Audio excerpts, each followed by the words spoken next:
बिस्मिल्लाहिर्रहमानिर्रहीम। अल्लाहुम्मा सल्लि अला मुहम्मद व अला आलि मुहम्मद कमा सल्लैता अला इब्राहीम व अला आलि इब्राहीम इन्नका हमीदुम मजीद। अल्लाहुम्मा बारिक अला मुहम्मद व अला आलि मुहम्मद कमा बारकता अला इब्राहीम व अला आलि इब्राहीम इन्नका हमीदुम मजीद। अस्सलाम वालेकुम। उम्मीद है कि आप सब खैरियत से होंगे। आपसे रिक्वेस्ट है कि मेरे चैनल सब्सक्राइब कर दें और बेल आइकन को प्रेस कर दें ताकि मेरी नई आने वाली वीडियो का नोटिफिकेशन सबसे पहले आपको मिले। आज मैं आपसे हज़रत मोहम्मद सल्लल्लाहु अलैहि वसल्लम का हज़रत खुदीजा से शादी का खूबसूरत वाक़या बयान करूंगी। मक्का में अमानत और दयानत की वजह से आपको अमीन कहकर पुकारा जाने लगा था। आप सल्लल्लाहु अलैहि वसल्लम का ये लक़ब बहुत मशहूर हो गया था, यहाँ तक कि लोग आपको अमीन के अलावा और किसी नाम से नहीं पुकारते थे। इन्हीं दिनों अबू तालिब ने आपसे कहा, ए भतीजे, मैं एक बहुत गरीब आदमी हूँ और कहत साली की वजह से और ज्यादा सख्त हालात का सामना है। काफी अरसा से खुश्क साली का दौर चल रहा है। कोई ऐसा जरिया नहीं कि अपना काम चला सके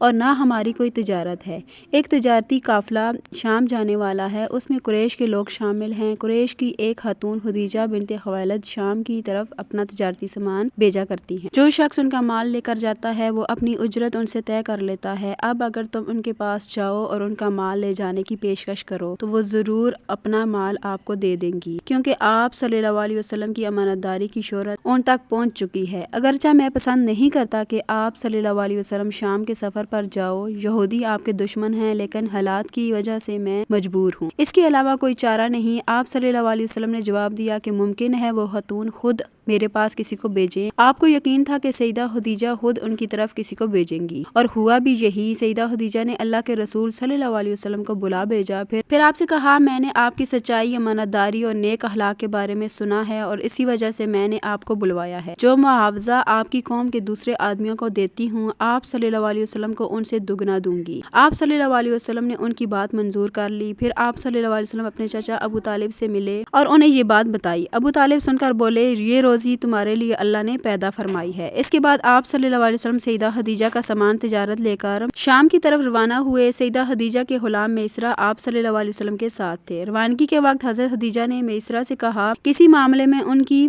नाफरमानी ना करना, जो ये कहें वही करना, इनकी राय से अख्तलाफ ना करना। आप सल्लल्लाहु अलैहि वसल्लम के सब चचाओं ने काफिले वालों से आपकी खबरगिरी रखने की दरख्वास्त की। इसकी एक वजह यह भी थी कि जिम्मेदारी के लिहाज से ये आप सल्लल्लाहु अलैहि वसल्लम का पहला तिजारती सफर था। गोया आप सल्लल्लाहु अलैहि वसल्लम इस काम में बिल्कुल नए थे। इधर आप सल्लल्लाहु अलैहि वसल्लम रवाना हुए, उधर आप सल्लल्लाहु अलैहि वसल्लम का मौजज़ा शुरू हो गया। एक बदली ने आप सल्लल्लाहु अलैहि वसल्लम के ऊपर साया कर लिया। आप सल्लल्लाहु अलैहि वसल्लम के साथ साथ चलने लगी। जब आप सल्लल्लाहु अलैहि वसल्लम शाम पहुंचे तो बसरा शहर के बाजार में एक दरख्त के साए में उतरे। ये दरख्त एक ईसाई राहब नस्तूरा की खानकाह के सामने था। वो आप सल्लल्लाहु अलैहि वसल्लम को देखकर बाहर निकल आया और आप सल्लल्लाहु अलैहि वसल्लम के पास आकर आप सल्लल्लाहु अलैहि वसल्लम के सर पर बोसा दिया और आप सल्लल्लाहु अलैहि वसल्लम के कदमों को चूमा और फिर बोला, मैं आप सल्लल्लाहु अलैहि वसल्लम पर ईमान लाता हूँ और गवाही देता हूँ कि आप सल्लल्लाहु अलैहि वसल्लम वही हैं जिनका जिक्र अल्लाह ताला ने तौरात में फरमाया है। इसके बाद नस्तूरा ने कहा, ए मोहम्मद, मैंने आप सल्लल्लाहु अलैहि वसल्लम में वो तमाम निशानियाँ देख ली हैं जो पुरानी किताबों में आप सल्लल्लाहु अलैहि वसल्लम की नबूवत की अलामतों के तौर पर दर्ज हैं। सिर्फ एक निशानी बाकी है, इसलिए आप सल्लल्लाहु अलैहि वसल्लम जरा अपने कंधों से कपड़ा हटाएं। आप सल्लल्लाहु अलैहि वसल्लम ने अपने शाना मुबारक से कपड़ा हटा दिया। तब नस्तूरा ने वहाँ मोरे नबूवत को जगमगाते देखा। वो फौरन मोरे नबूवत को चूमने के लिए झुक गया। फिर नस्तूरा बोला कि ईसा इब्ने मरियम अलैहिस्सलाम ने आप सल्लल्लाहु अलैहि वसल्लम की खुशखबरी दी थी और कहा था कि मेरे बाद इस दरख्त के नीचे कोई नहीं बैठेगा सिवाय उस पैगंबर के जो उम्मी, अनपढ़, हाशमी, अरबी और मक्की यानी मक्का में रहने वाले होंगे। इस तिजारत में खरीद फरोख्त के दौरान एक शख्स ने आप सल्लल्लाहु अलैहि वसल्लम से कुछ झगड़ा किया और बोला, लात और अज़ा की कसम खाओ।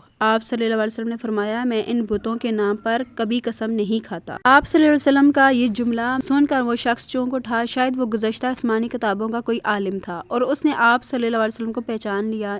इसके बाद उसने मिस्रा से अलायदगी में मुलाकात की। कहने लगा, मिस्रा, ये नबी हैं, कसम है उस जात की जिसके हाथ में मेरी जान है, ये वही हैं जिनका जिक्र हमारे राहब अपनी किताबों में पाते हैं। मिस्रा ने इस बात को ज़हन नशीन कर लिया। रास्ते में एक और वाक़या पेश आया। सईदा खदीजा के दो اونٹ بہت تھک چکے تھے اور چلنے کے قابل نہ رہے، ان کی وجہ سے میسرا قافلے کے پیچھے رہ گیا۔ نبی کریم صلی اللہ علیہ وسلم قافلے کے اگلے حصے میں تھے۔ میسرا ان اونٹوں کی وجہ سے پریشان ہوا تو دوڑتا ہوا آپ صلی اللہ علیہ وسلم کے پاس آیا اور اپنی پریشانی کے بارے میں بتایا۔ آپ صلی اللہ علیہ وسلم اس کے ساتھ ان 2 اونٹوں کے پاس تشریف لائے، ان کی کمر اور پچھلے حصے پر ہاتھ پھیرا، کچھ پڑھ کر دم کیا۔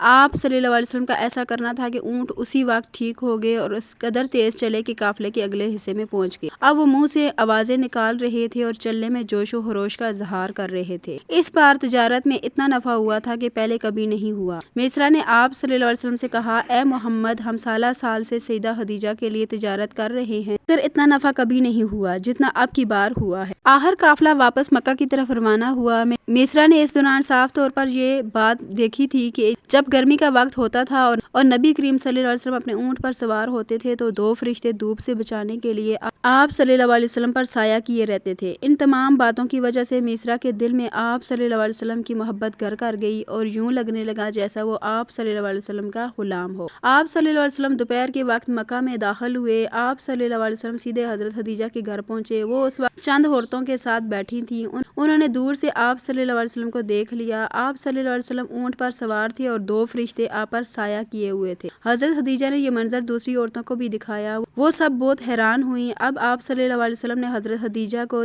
تجارت کے حالات سنائے، منافع کے بارے میں بتایا۔ اس مرتبہ پہلے کی نسبت دگنا منافع ہوا تھا۔ حضرت خدیجہ رضی اللہ تعالیٰ عنہا بہت خوش ہوئیں۔ انہوں نے پوچھا، میسرا کہاں ہے؟ آپ صلی اللہ علیہ وسلم نے بتایا، وہ ابھی پیچھے ہے۔ یہ سن کر سیدہ نے کہا، آپ فوراً اس کے پاس جائیے اور اپنے ساتھ اسے جلد از جلد میرے پاس لائیے۔ آپ واپس روانہ ہوئے۔ حضرت دراصل آپ کو اس لیے بھیجا تھا کہ وہ پھر سے وہی منظر دیکھنا چاہتی تھی، جاننا چاہتی تھی کیا اب بھی فرشتے ان پر سایہ کرتے ہیں یا نہیں۔ جو ہی آپ روانہ ہوئے وہ اپنے مکان کے اوپر چڑھ گئیں اور وہاں سے آپ کو دیکھنے لگیں۔ آپ کی شان ابھی بھی وہی نظر آئی۔ اب انہیں یقین ہو گیا کہ ان کی آنکھوں نے دھوکہ نہیں کھایا۔ کچھ دیر بعد آپ صلی اللہ علیہ وسلم میسرا کے ساتھ ان کے پاس پہنچ گئے۔ حضرت خدیجہ رضی اللہ تعالیٰ عنہ نے میسرا سے کہا، میں نے ان 2 فرشتوں کو سایہ کرتے ہوئے دیکھا ہے، کیا تم نے بھی ایسا منظر دیکھا ہے؟ جواب میں میسرا نے کہا، میں تو یہ منظر اس وقت سے دیکھ رہا ہوں جب یہ قافلہ یہاں سے شام کے لیے روانہ ہوا تھا۔ اس کے بعد میسرا نے دستورہ سے ملاقات کا حال سنایا۔ دوسرے آدمی نے جو کہا تھا وہ بھی بتایا جس نے لات اور عزا کی قسم کھانے کے لیے کہا تھا، اور پھر اونٹ والا واقعہ بتایا۔ یہ تمام باتیں سننے کے بعد سیدہ خدیجہ نے آپ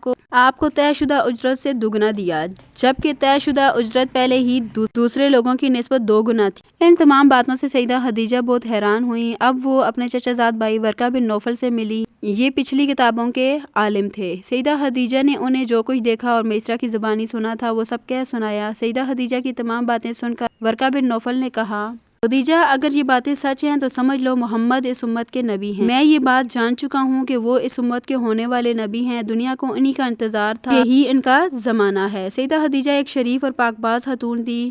نسب کے اعتبار سے بھی قریش میں سب سے اعلیٰ تھیں۔ انہیں قریش کی سیدہ کہا جاتا تھا۔ قوم کے بہت سے لوگ ان سے نکاح کے خواہشمند تھے، لیکن انہوں نے کسی کے پیغام کو قبول نہیں کیا تھا۔ نبی اکرم صلی اللہ علیہ وسلم تجارت کے سفر سے واپس آئے۔ آپ صلی اللہ علیہ وسلم کی خصوصیات دیکھ کر اور آپ صلی اللہ علیہ وسلم کی باتیں سن کر وہ آپ صلی اللہ علیہ وسلم سے بہت زیادہ متاثر ہو چکی تھی۔ انہوں نے ایک خاتون نفیسہ بنت منیحہ کو آپ صلی اللہ علیہ وسلم کی خدمت میں بھیجا۔ انہوں نے آ کر آپ صلی اللہ علیہ وسلم سے کہا کہ اگر کوئی دولت مند اور پاک باز آپ صلی اللہ علیہ وسلم کو نکاح کی پیش کرے تو کیا آپ مان لیں گے؟ ان کی بات سن کر آپ صلی اللہ علیہ وسلم نے فرمایا، وہ کون ہے؟ نفیسہ نے فوراً کہا، خدیجہ بنت خویلد۔ آپ صلی اللہ علیہ وسلم نے حضرت خدیجہ کی پیشکش قبول کر لی اور نکاح کے لیے راضی ہو گئے۔ سیدہ خدیجہ نے اپنے چچا عمرو بن اسد کو اطلاع کرائی تاکہ وہ آ کر نکاح کرا دیں۔ سیدہ خدیجہ کی اس سے پہلے 2 مرتبہ شادی ہو چکی تھی۔ ان کا پہلا نکاح عتیق ابن مائز سے، اس سے بیٹی ہندہ پیدا ہوئی تھی۔ عتیق کے فوت ہو جانے کے بعد سیدہ کا دوسرا نکاح ابو حالہ نامی شخص سے ہوا۔ اس کی وفات کے بعد آپ بیوگی کی زندگی گزار رہی تھیں کہ پھر آپ صلی اللہ علیہ وسلم سے نکاح کا ارادہ فرمایا۔ آپ صلی اللہ علیہ وسلم کا حضرت خدیجہ سے نکاح کس نے پڑھایا، اس بارے میں روایات مختلف ہیں۔